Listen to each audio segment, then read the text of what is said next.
How do you do the things that you know you should be doing to get to the place that you want to be? And how do you stop doing the things that you know you probably shouldn't be doing because they're keeping you stuck where you are?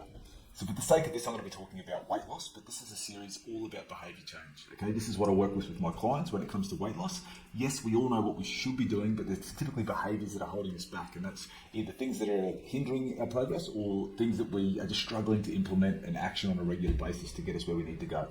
So hopefully this little video, gives you a series of questions to ask yourself that you can reflect on, and then hopefully, start to get that ball in motion and really get some momentum going to improve, whether it's your weight, your health, whatever it may be that you're trying to work on. Hopefully this will give you the tools that you need to get there.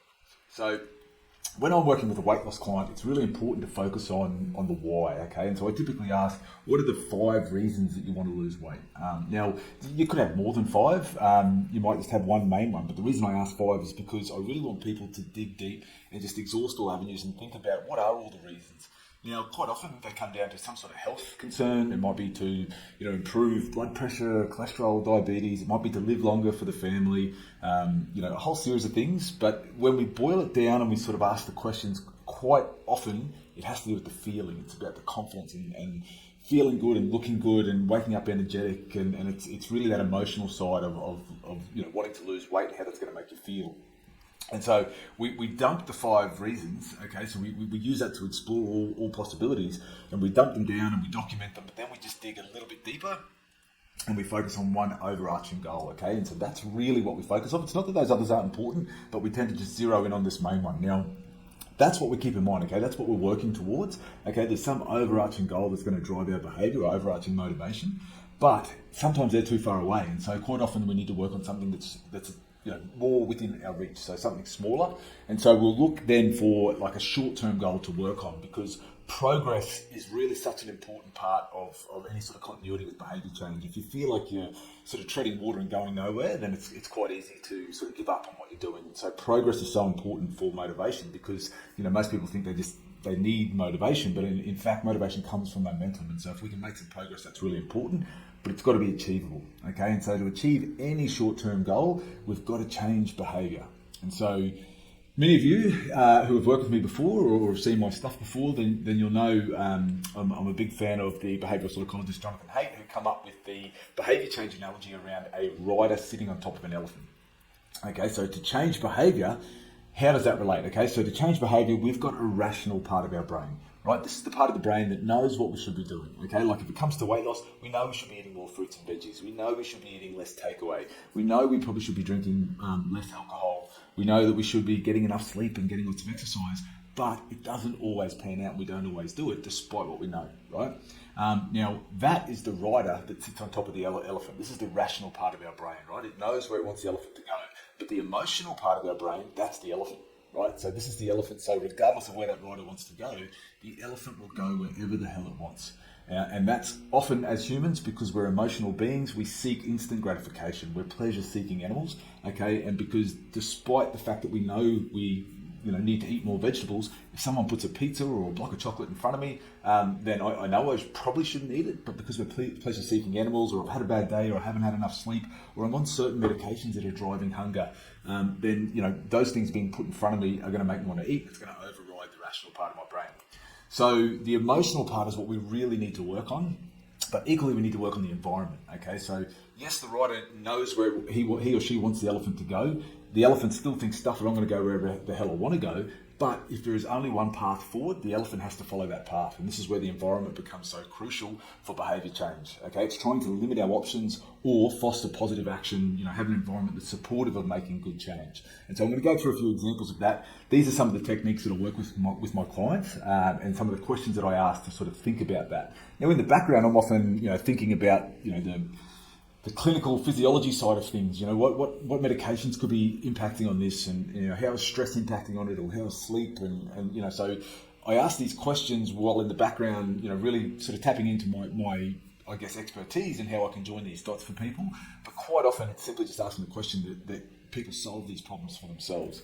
And so when it comes to achieving any short-term goal or any short-term behavioural change, you've got to be really crystal clear on what that is. Okay, so there's no use saying, I want to lose weight. Okay, well, how much do you want to lose? How are you going to get there? There could be a million questions that come with it. Okay, but a short-term goal of, I just want to get into a habit of exercising. Well, let's say I want to snack less over the next 2 weeks. 2 weeks. I've been eating chocolate every night, and I want to reduce that habit. Okay, so is the goal crystal clear? Well, yes, it is. I'm going to reduce the amount of chocolate I'm eating over the next 2 weeks by having none at all, or maybe just one occasion where I have some chocolate on the weekend. Now, what are the actions required to achieve that goal? Well, like I said, I'm actually going to get rid of the chocolate from the house. That's going to be controlling the environment, but I'm going to put less temptation in the way. Now, is there an example of it being done before? Now, this is really, really important, because if you can tap into a time in your past where you've done it before, your confidence will grow. If you can think back and tap into that time, what were you doing in your life at that point that made it possible? Because it's proved to yourself that it's possible. There's no use an external person like a dietitian saying, well, yes, you can do it, this is what you need to do. You are only truly going to believe it if you've proven it to yourself that you've done it before. Or the next best case is if you've, a close friend or family member, you've seen someone who has achieved it as well, and you think you could do it also because you have a similar capability. And so looking for those real life examples to help build confidence is really important. Now, is there decision paralysis is another question that I ask. Now, the point of this is, if you're not crystal clear on the goal and you've got just too many decisions what to do, like let's say it was chocolate, alcohol, pizza, I need to exercise more, I need to do all these things, then you've got too many things to work on. And not that there's anything wrong with keeping them in the background, but if you're not focusing in on that one action, then, trying to multitask on achieving all these other things will become near on impossible to tick them all off. So if you zero in on the one, keep the others in the background, but zero in on the one and work on that. Now, that's the rational part of the brain. There is a lot more to that, but these are just the simple questions to get the ball rolling. We're then working on the emotional side of the brain, okay? And so you're trying to really tap into the motivation here. And so a question that I'll quite often ask is, okay, how are you going to feel in, let's say, 1 month's time if nothing has changed? Okay, so it's not about the number on the scale. It's not about the clothes fitting. You simply just wanted to eat less chocolate over the next 2 weeks. But let's say we're back here in a month's time and nothing at all has changed. How's that going to make you feel? And that's important to tap into that feeling, because in 2 months' time, if the status quo remains, that lack of progress can sort of build up anxiety within people. And so trying to tap into how you're going to feel can often get the ball rolling for you. Now, while you're doing that, you want to think, well, okay, let's reverse that. How are you going to feel in 2 months' time or 1 month's time if you've actually executed this perfectly? Okay, let's say you have managed to get all the chocolate out of the house, you've achieved your goal. You're probably going to feel confident. You're going to feel confident that you can take on the next thing. You can move on to the next goal. You're fairly confident that you can maintain the less chocolate snacking, and then you're going to move on to the next behavioural change. Behaviour change that's going to work towards your overarching goal. Now, when you're doing this, you want to think about, well, what are the interchange behaviours that could stop you from reaching your goal? Now, what this means is that quite often we have justifications to ourselves about why we need something or why we shouldn't do something. So in this example with the chocolate, it might be that, I just need a little bit of chocolate after dinner. Some dark chocolate is good for me. This is 60% dark. That's close enough. I need it to de-stress. It's only a couple squares, but in reality, it probably doesn't always stop at a couple squares. And so we come up with all of these excuses, if you like, as to why we shouldn't or should do something. And so if you can come up with them ahead of time and then come up with a solution for those problems or those hurdles, then that's the first step in trying to overcome them. Now, if you do this, how are you going to celebrate it? Okay, now it's important to not expect perfection and that you're never going to eat chocolate again, because, like I said, we're pleasure-seeking animals, so we do need to seek reward and pleasure because it's going to reinforce what we're doing. So we shouldn't ever really get rid of a habit, we should replace a habit. And if that habit was eating chocolate every night, maybe we switch to a hot chocolate that's dark, we get that chocolate feeling. It is the downtime, the relaxation that we're getting, but we're reducing the calories significantly. Something to that effect. It may not be the best example, but it gives you an idea of what we're talking about. And then the last question that I always will finish with when we're talking about this emotional part of it with someone is, do you identify someone who can successfully do this? And I actually ask it as, out of 10, how confident are you that you can execute this plan, this behaviour change, this goal over the next 1 week, 2 weeks? How confident are you out of 10 that you can do it? Now, if let's say you're a 6, okay, you're a 6 out of 10. So my next question to you then is, why are you a 6 and not a 2? Like, why have you got the confidence level of a 6 out of 10 that you can do it? And I'm asking that because I really am wanting to know there's something in there that you're telling yourself that you're capable of doing it. A 6 out of 10 is better than a 5 out of 10. That's better than a 4 out of 10. So that you've got some amount of confidence in there. What is that and why is that? Okay, and can we build on it? Then, so on top of that, then I'll say, well, okay, a 6 out of 10 is good. Why are you not a 10 out of 10 or a 9 out of 10? What are the things preventing you?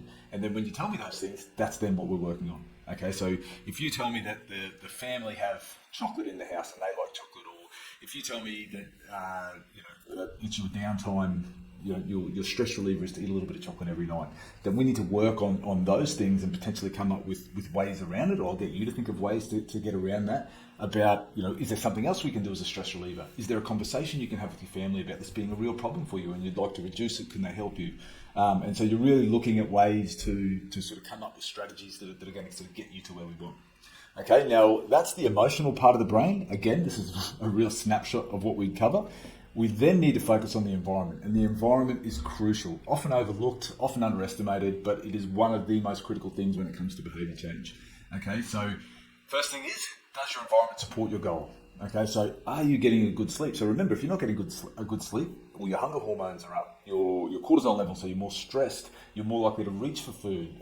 So there's all these things that sleep can impact on. And so yes, as the dietitian, this is what I'm thinking about in the background for my clients, but I'm asking you these questions to think about, is your environment supporting your short-term and long-term goals? Now, when it comes to the environment, it's about making sure that there's not a heap of for the want of a better word, negative triggers. Okay, so the example of the chocolate is the chocolate there. That's prompting you to go for that habit or not make the change that you're looking to change. And if you had decided that you were going to go to a hot chocolate just made on water, for example, that was a lot less calories, but that was your goal, but the environment didn't support it because you hadn't gone and bought the hot chocolate, then that's not supportive either. So we've really got to make sure that the environment is supportive of what you're trying to achieve.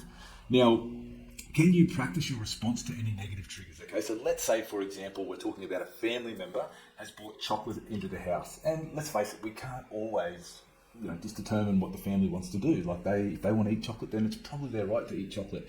But if you think about how you're going to respond to that ahead of time and you can practice that response, then that is going to give you some tools to potentially overcome it. And it might be that that your family member again eats chocolate after dinner every night, and so immediately after dinner you might get into the habit of making yourself that hot chocolate. And so while they're eating 2, 3, 4, 5, 6 squares of chocolate, they're eating your share now. You're having a hot chocolate made on water, and that's significantly reducing the calorie intake. It's ticking a box for you in terms of the downtime, stress relief, maybe family time, but you're not as susceptible to just going back into that old habit.